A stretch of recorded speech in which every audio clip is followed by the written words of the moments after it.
Hola a todos los seguidores de Quinique.com y Quinique TV. En esta ocasión tenemos un invitado que nos hablará acerca del proceso de vacunación. Él es David Bautista, asistente de investigación en un laboratorio de inmunología y docente de la Universidad de Antioquia. ¿Cómo estás, David? Muy bien, gracias.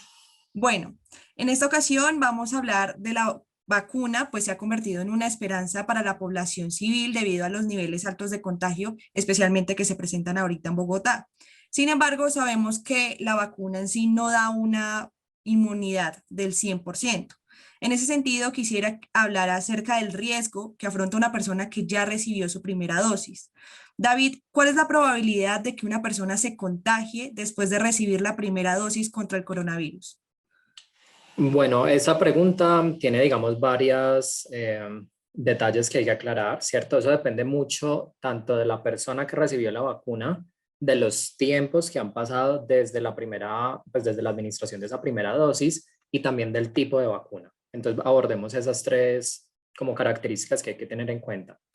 La principal es el tiempo, ¿cierto? O sea, si tú, digamos, te vacunas con la primera dosis y pasa, digamos, una semana o 2 semanas, ninguna vacuna va a tener, digamos, un efecto en evitarte incluso COVID grave o la muerte por COVID, porque las vacunas empiezan a tener un efecto que puede ser 2 o 3 semanas después de la administración de la primera dosis. ¿Listo? Porque así funciona el sistema inmune. O sea, no es como que te vacunen y ya inmediatamente ya estás 100% inmune. No, o sea, hay que darle un tiempo al sistema inmune para que desarrolle esas células de memoria, que son tanto T y B, que son las que luego se supone que nos defenderían contra la infección. O sea, que si la persona se infecta, por ejemplo, el día de la vacunación o una semana o 2 semanas después de la vacunación, es probable que la vacuna no le vaya a funcionar. O sea, hay que tener en cuenta como que en esas primeras 2 o 3 semanas hay que hacer de cuenta como que todavía uno no está O sea, protegido. los riesgos son los mismos de una persona que no está vacunada.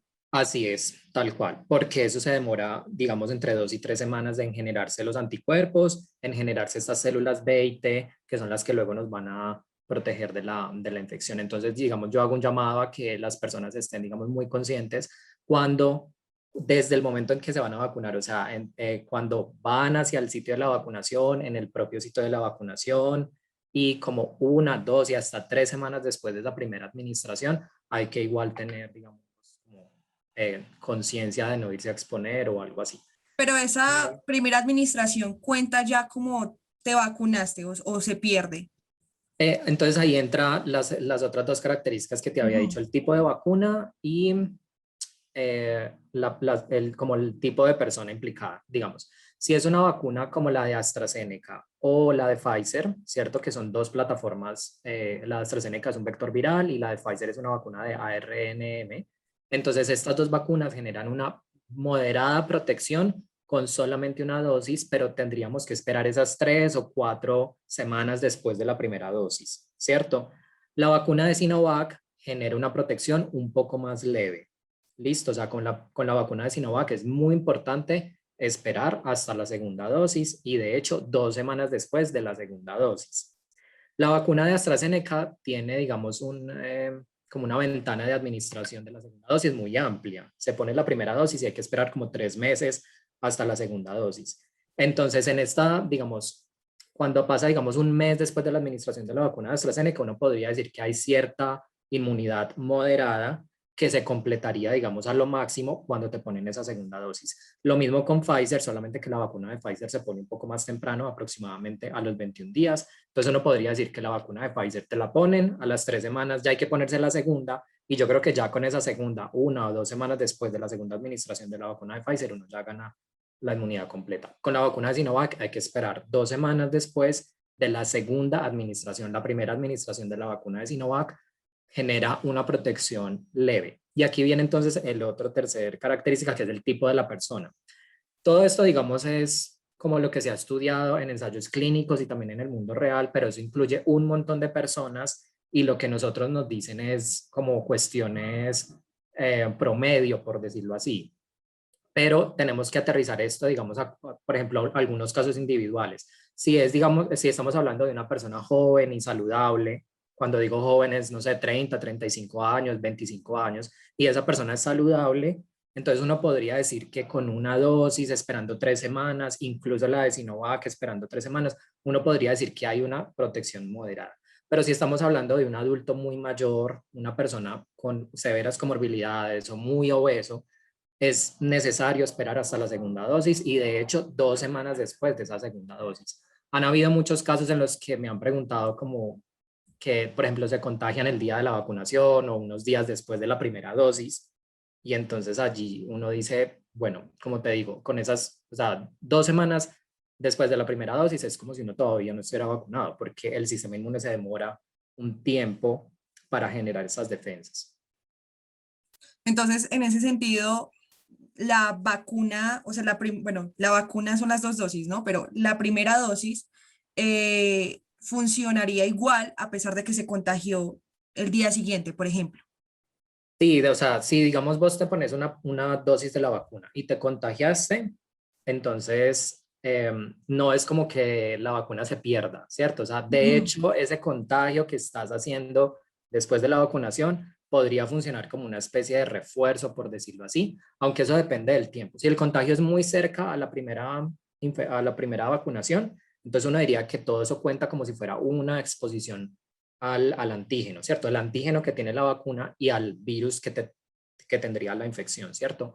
Y allí uno tendría que entonces entrar a evaluar si ya no recibo la segunda dosis o si aplazamos la segunda dosis, ¿cierto? Que esa era otra pregunta que me hacen mucho. Y, y por otra parte está, si tú, digamos, te vacunaste con la primera dosis, por ejemplo, de AstraZeneca, y te infectaste al mes y medio, como el esquema de AstraZeneca es tan largo, digamos, me Sí. infecté al mes y medio.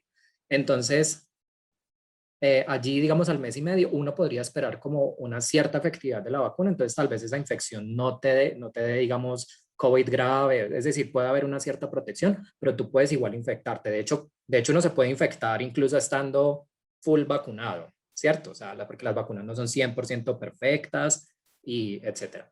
Entonces, digamos, si uno se infecta como en la mitad del esquema, entonces allí es donde uno tendría que entrar a ver si es necesaria esa segunda dosis o si podemos aplazar esa segunda dosis. Y Es eso decir, que depende. eso todavía se está evaluando.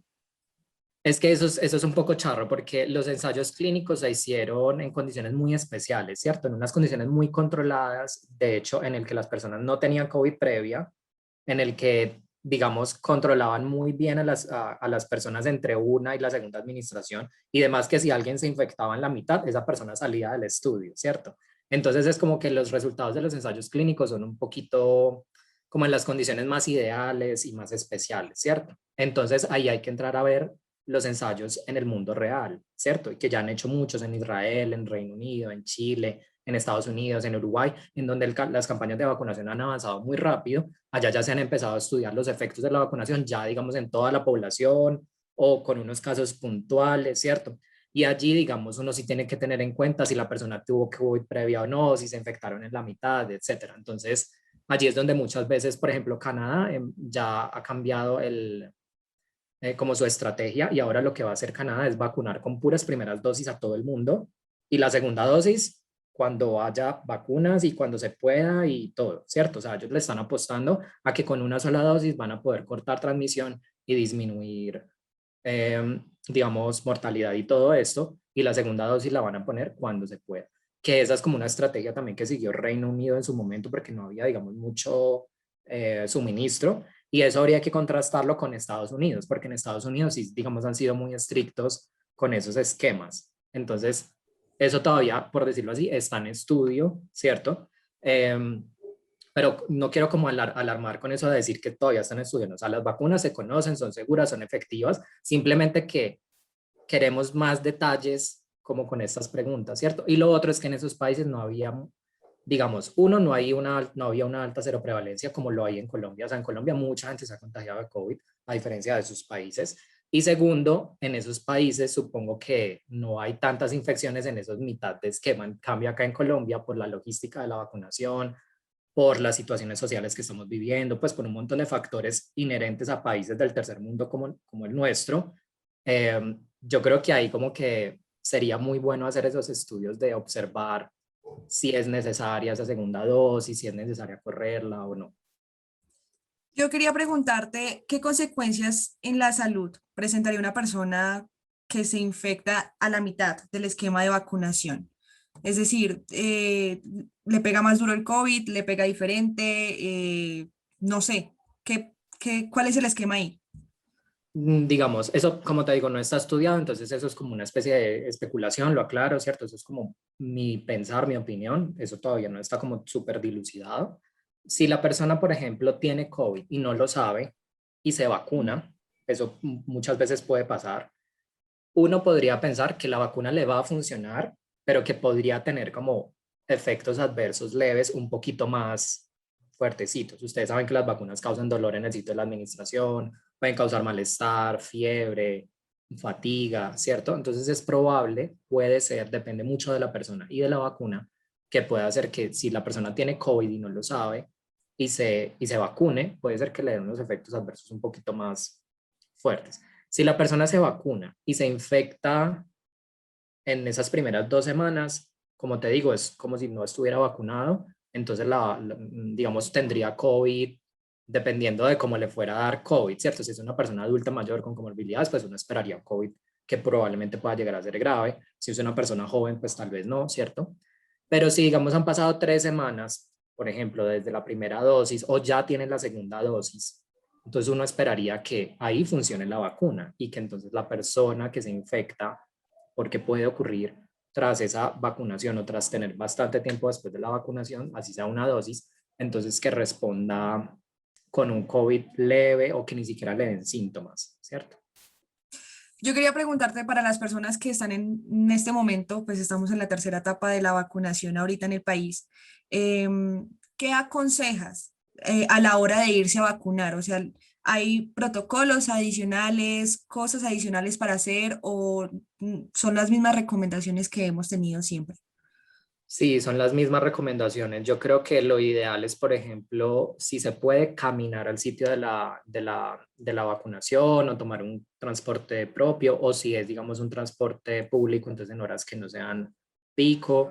En el sitio de la vacunación, vigilar mucho que sea un sitio vigilado, que no esté, que no haya muchas aglomeraciones. Si, digamos, es un sitio muy aglomerado sin ventilación, uno debería llamar la atención a esa IPS que está vacunando en esas condiciones, si es posible observar, o sea, si es posible como mantener, digamos, la distancia con las personas, no ponerse como a hablar mucho con las demás personas mientras uno hace la espera, sino que eso es como difícil para los colombianos, porque los colombianos son muy, cierto, ponen, conversan todo en cualquier fila, ¿cierto? Yo creo que en esos momentos en esa espera, y esas esperas pueden llegar a ser muy largas, de 2, 3 horas, yo sé que es difícil, pero yo creo que debe mantenerse una buena logística en esos sitios de vacunación para que no nos vayamos a infectar en el propio día de la vacunación. Imagínense, digamos, la espera que hemos tenido, tal vez gente que nunca ha tenido COVID y han estado, digamos, cuidándose un montón de tiempo y que ahora justo que se van a vacunar, que ojalá pues no se vayan a infectar en ese momento, pues que ya están como coronando, por decirlo así, para poder estar más tranquilos después. Pero aplican, digamos, las mismas recomendaciones, principalmente como la ventilación, la distancia, digamos, utilizar un buen tapabocas. Listo. Ya, pues Ujú. no siendo más, nos despedimos aquí con David. Estén pendientes a este canal de Kinique TV para mirar muchas más entrevistas y videos de su interés y para estar más actualizados en el portal.